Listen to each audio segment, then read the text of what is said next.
মানুষ থেকে পশুতে পরিণত হলো এক দুশ্চরিত্রা নারী। কি এমন পাপ করেছিল এই জালিম নারী? কোন গুনাহের কারণে আল্লাহ পাক তাকে এমন ভয়ানক শাস্তি দিলেন? আজ আপনাদের এমন এক দুশ্চরিত্রা নারীর গল্প বলবো, যেটা শোনার পর প্রতিটি নারী তাওবা তাওবা বলতে লাগলো। পুরো গ্রামের মানুষের চিৎকার বেরিয়ে গেল, সবাই অবাক ও বিভ্রান্ত হয়ে গেল। প্রিয় দর্শক, বাগদাদের শহরে একজন ভালো ও সুদর্শন তরুণ বাস করত, যার সৌন্দর্যের প্রশংসা সবাই করত। এই ছেলেটির মা বাবা ছোটবেলাতেই ইন্তেকাল করেছিলেন। এলাকার মসজিদের মৌলভী সাহেব তার তালিম তরবিয়ত দিয়েছিলেন। যখন সে বড় হয়ে গেল, সে নিজের উপার্জনের ব্যবস্থা করল। তার ঘরে একটি ছোট তোতা পাখিও ছিল। সেই তরুণ নিজ বাড়িতে কুরআন শরীফের তিলাওয়াত করত এবং তার তোতা পাখিটি তার পাশে থাকত। ধীরে ধীরে তোতা পাখিটিও কুরআনের আয়াত শিখে গিয়েছিল এবং নিজের জিহবা দিয়ে উচ্চারণ করত। তোতা পাখিটি অল্প অল্প করে কথা বলতো। আল্লাহওয়ালা সেই তরুণ তোতা পাখিটিকে শেখাতো যে সব সময় সত্য কথা বলবে। সত্য কথা বলা ব্যক্তিকে আল্লাহ তাআলা খুব পছন্দ করেন। তার ঘরের পাশেই এক দুশ্চরিত্রা নারীর ঘর ছিল। সেই দুশ্চরিত্রা নারী ছিল অত্যন্ত সুন্দরী। একদিন সেই দুশ্চরিত্রা নারীর মামা তাকে বলল, ভাগ্নি, আপনার রূপে পুরো গ্রাম পাগল, কিন্তু এমন একজন তরুণ আছে যে কখনো আপনার দিকে তাকিয়েও দেখেনি। সে খুব নেক ও সম্মানিত মানুষ। মসজিদ থেকে সোজা ঘরে আসে এবং ঘর থেকে সোজা মসজিদে যায়। দুশ্চরিত্রা নারী বলতে লাগলো, এটা কিভাবে সম্ভব? আমার সৌন্দর্য দেখে বড় বড় শালীন মানুষরাও তাদের শালীনতা ভুলে যায় গুনাহ করে বসে। এই ছেলেটা কেমন বড় আলেম হাফেজ যে আমাকে দেখে না? তার চাকর বাকরেরা বলল, আপনি চাইলে পরীক্ষা করে দেখতে পারেন। সে বলল, ঠিক আছে। এবার সেই দুশ্চরিত্রা নারী তার পোশাক পরিবর্তন করল এবং একজন শালীন মেয়ের পোশাক পরে মসজিদের দরজার সামনে গিয়ে দাঁড়িয়ে রইল, যাতে যখনই ছেলেটি আসবে তাকে কোনো না কোনো অজুহাতে ডেকে নিয়ে প্রলুব্ধ করা যায়। সে ছেলেটি যখনই নামাজ পড়তে আসতো, কখনোই চোখ তুলে তাকে দেখত না। চোখ নিচু করে মসজিদে প্রবেশ করত এবং চোখ নিচু করেই নিজের ঘরে ফিরে যেত। এভাবে দিন চলতে থাকে, কিন্তু এই ছেলেটি কখনোই চোখ তুলে ওই দুশ্চরিত্রা নারীর দিকে তাকায়নি। একদিন সেই দুশ্চরিত্রা নারী নিজে থেকেই মাটিতে পড়ে গেল। যখন ওই তরুণ মেয়েটিকে মাটিতে পড়ে থাকতে দেখল, তখন ওই তরুণ সবাইকে জিজ্ঞাসা করল, এই মেয়েটি কে? সেখানে দাঁড়িয়ে থাকা সবাই বলল, আমরা এই মেয়েটিকে চিনি না, কারণ সেই দুশ্চরিত্রা নারী তার পোশাক পরিবর্তন করে ফেলেছিল। দাঁড়িয়ে থাকা লোকেরা বলল, এটা হয়তো কোনো গরিব পরিবারের মেয়ে। তরুণ বলল, তাকে তুলে নিয়ে আমার ঘরে পৌঁছে দাও। তারপর লোকেরা মেয়েটিকে তুলে নিয়ে ছেলেটির বাড়িতে নিয়ে গেল। মেয়েটি ভাবতে লাগলো, আমার প্রথম উদ্দেশ্য সফল হয়েছে। এখন আমি এই তরুণকে, এই আল্লাহওয়ালা ব্যক্তিকে সহজে প্রলুব্ধ করতে পারবো এবং রাতের নিঃসঙ্গতায় তা আরও সহজ হবে। সে ছেলেটি এশার নামাজ পড়তে মসজিদে গেল। ওই নারী তার অপেক্ষা করছিল। সে এসে জিজ্ঞেস করল, আপনার শরীর এখন কেমন? সে দুশ্চরিত্রা নারী দুর্বলতার বাহানা করতে লাগলো এবং চোখে চোখে তার শয়তানি সৌন্দর্য দেখাতে লাগলো। এই দুশ্চরিত্রা নারী সেই যুবককে প্রলুব্ধ করার জন্য তার সমস্ত ছলনা ট্রাই করেছিল, কিন্তু সেই আল্লাহওয়ালা তরুণকে তার জালে ফাঁসাতে ব্যর্থ হলো। সে ক্লান্ত হয়ে শুয়ে পড়ল এবং ভাবতে লাগলো, যদি এর জায়গায় একজন বুড়ো মানুষও থাকতো, তবে সেও আমার পিছনে আসতো। কিন্তু জানি না এই ছেলেটি কোন মাটির তৈরি। আমার কোনো ইশারাই সে বুঝছে না। তারপর সেই আল্লাহওয়ালা তরুণ তাকে প্রশ্ন করল, আপনার এই পৃথিবীতে কে আছে? আপনার মা বাবা কোথায়? আপনার বাড়ি কোথায়? সে বলল, এই পৃথিবীতে আমার কেউ নেই। এবং এই বলে সে কাঁদতে শুরু করল। আল্লাহওয়ালা ওই তরুণ যখন এটা শুনল, তার খুব দুঃখ হলো এবং তরুণ সেই মেয়েটিকে বলল, আপনি আমার জন্য একজন অচেনা নারী এবং আপনার আমার সঙ্গে থাকা ঠিক হবে না। এই কথা শোনার পর ওই নারী বলতে লাগলো, আমি এখন কোথায় যাব? তরুণ বলল, আজ রাত আপনি আমার সঙ্গে এখানে থাকতে পারেন, কিন্তু সকালে আপনাকে চলে যেতে হবে।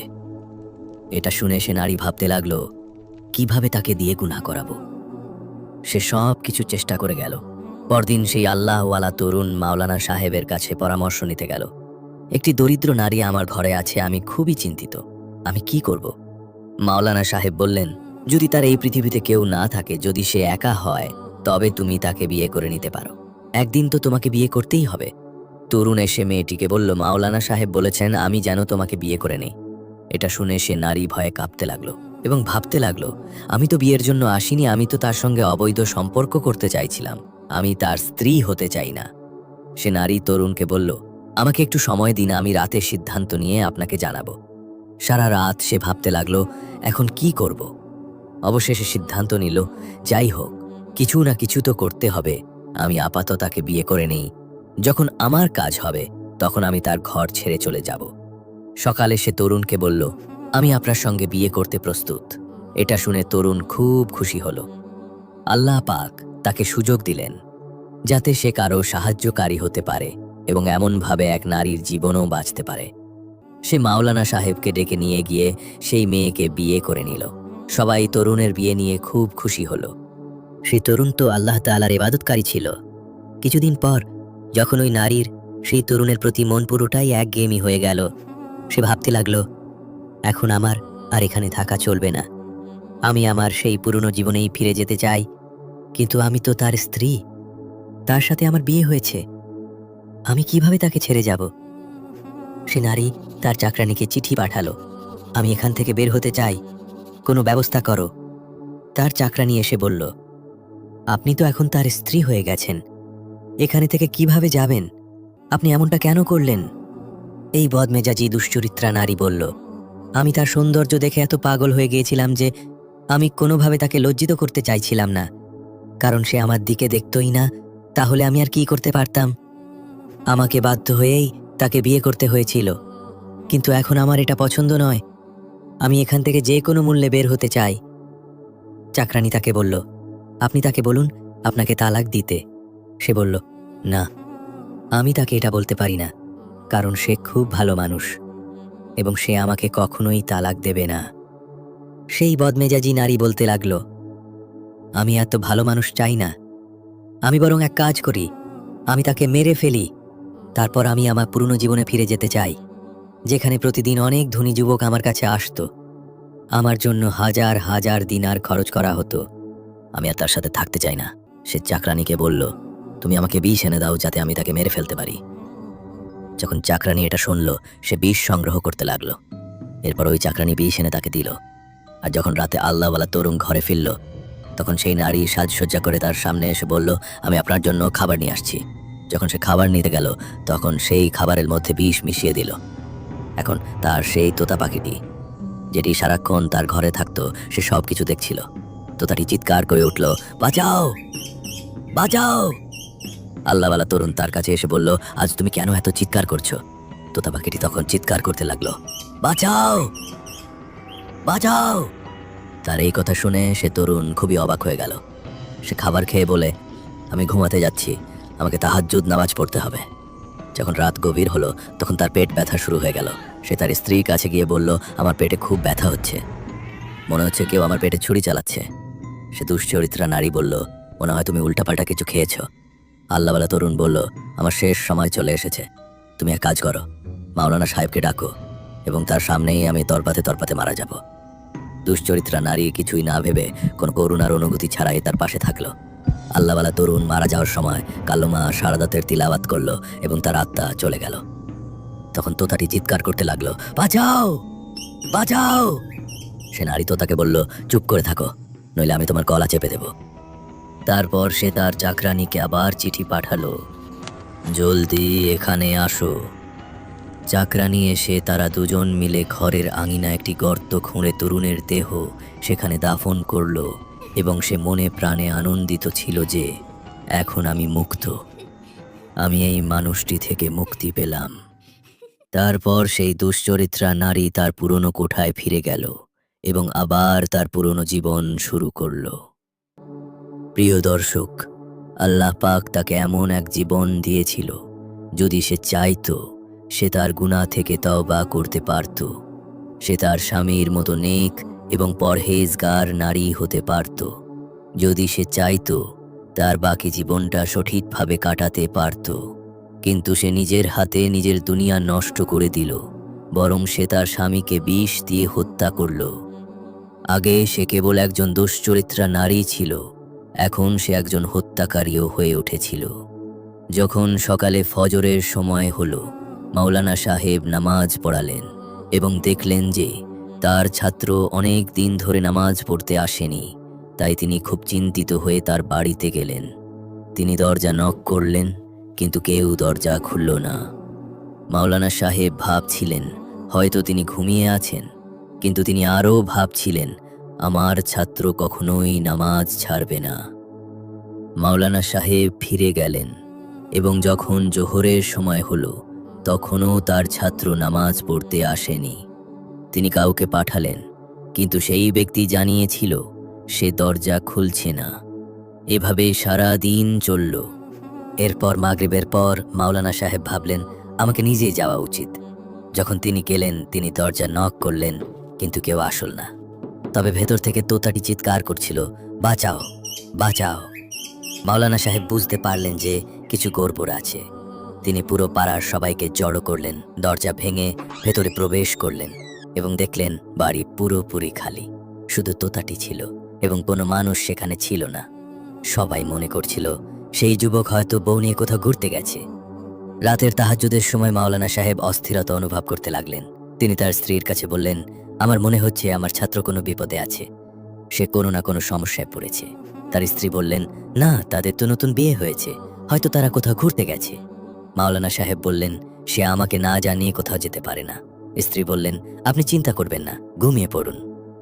মাওলানা সাহেব তার শয্যায় গেলেন এবং ঘুমিয়ে পড়লেন, কিন্তু তিনি স্বপ্নে দেখলেন তার ছাত্র কাঁদছে এবং তার কাপড়ে রক্ত লেগে আছে। মাওলানা সাহেব উঠলেন এবং সেই স্বপ্ন স্ত্রীর কাছে জানালেন। তিনি বললেন, আপনি বারবার চিন্তা করছেন, তাই আপনার এমন স্বপ্ন এসেছে। তারপর মাওলানা সাহেব দ্বিতীয় রাতেও একই স্বপ্ন দেখলেন। তৃতীয় রাতেও তিনি একই স্বপ্ন দেখলেন যে তার ছাত্র সেই একই কাপড়ে রক্তে লাল হয়ে কাঁদছে। মাওলানা সাহেব তখন উঠে ওযু করলেন এবং তেলাওয়াত শুরু করলেন। মাওলানা সাহেব যতই কোরআনের আয়াত পড়ছিলেন, তার সামনে রহস্য উন্মোচিত হচ্ছিল এবং তাকে জানানো হলো যে সেই যুবকের ঘরের আঙিনায় গিয়ে দেখুন। মাওলানা সাহেব খুবই চিন্তিত হয়ে গেলেন যে কেন আমি এমন সংকেত পাচ্ছি। মাওলানা সাহেব তার সাথে কিছু মানুষ নিয়ে আল্লাহওয়ালা তরুণের বাড়িতে গেলেন এবং সেখানে পৌঁছানোর সাথে সাথে তোতাটি আবার চিৎকার করে উঠল। যখন মাটি খোঁড়া শুরু হলো, তখন তারা হতবাক হয়ে গেল। তারা ভাবতেও পারেনি যে তাদের প্রিয় ছাত্র এমন অবস্থায় থাকবে। তাকে কাফনও দেওয়া হয়নি। মাওলানা ভাবতে লাগলেন কোনো জালিম তাকে হত্যা করলো, তাকে এভাবে দাফন করে দিল। তবে আল্লাহ তাআলার কুদরত দেখুন, তার লাশ এমন ছিল যেন তাকে কিছুক্ষণ আগে দাফন করা হয়েছে। তার মুখমণ্ডল থেকে নূর বেরোচ্ছিল। তাকে দেখার পর মাওলানা সাহেব মাথায় হাত মাটিতে বসে কাঁদতে লাগলেন। মাওলানা সাহেব দেখলেন যে যুবকের স্ত্রী সেখানে উপস্থিত নয়। তিনি প্রথমে তার ছাত্রের জানাজা নামাজ পড়লেন এবং তার দাফনের ব্যবস্থা করলেন। সবাই চিন্তিত ছিল যে এই তরুণকে কে হত্যা করল। মাওলানা সাহেব তার ঘরে এসে তার ছাত্রকে স্মরণ করে কাঁদতে লাগলেন। মাওলানা সাহেবের দুঃখ ভরা আওয়াজ সেখানে উপস্থিত তোতা পাখি অত্যন্ত শান্তভাবে শুনছিল। মনে হচ্ছিল যে হয়তো এই তোতাটি আর কখনোই কথা বলবে না, কিন্তু আল্লাহ পাক সেই তোতাকে কথা বলার তৌফিক দান করলেন। তোতা পাখি বলল, সে নারী এক দুশ্চরিত্রা নারী ছিল, জালিম ছিল। সে তার সাথে অবৈধ সম্পর্ক করতে চেয়েছিল। সেই নারী এখানে ভেষ বদলে এসেছিল। সে সবাইকে বোকা বানিয়ে ফেলেছিল। সে আল্লাহওয়ালা তরুণের সাথে বিয়ে করেছিল এবং যখন তার মন ভরে গেল তখন তাকে বিষ খাইয়ে মেরে ফেলল। এখন সে আবার সেই পুরনো অবৈধ সম্পর্কের জন্য নিজের কোঠায় ফিরে গেছে। এটা বলে তোতা পাখি চুপ হয়ে গেল। মাওলানা সাহেব সেই তোতাকে নিয়ে নিজের বাড়ি ফিরে গেলেন এবং তাকে নিজের বাড়িতে রাখলেন। এরপর মাওলানা সাহেব কিছু লোক নিয়ে সেই দুশ্চরিত্রা নারীর কোঠায় গেলেন। মাওলানা সাহেব সেখানে গিয়ে এমন রেগে চিৎকার করতে লাগলেন যেন তিনি ওই নারীকে হত্যা করবেন। তিনি বলছিলেন, বের হয়ে এসো। মাওলানা সাহেব ভিতরে যেতে চাইছিলেন না।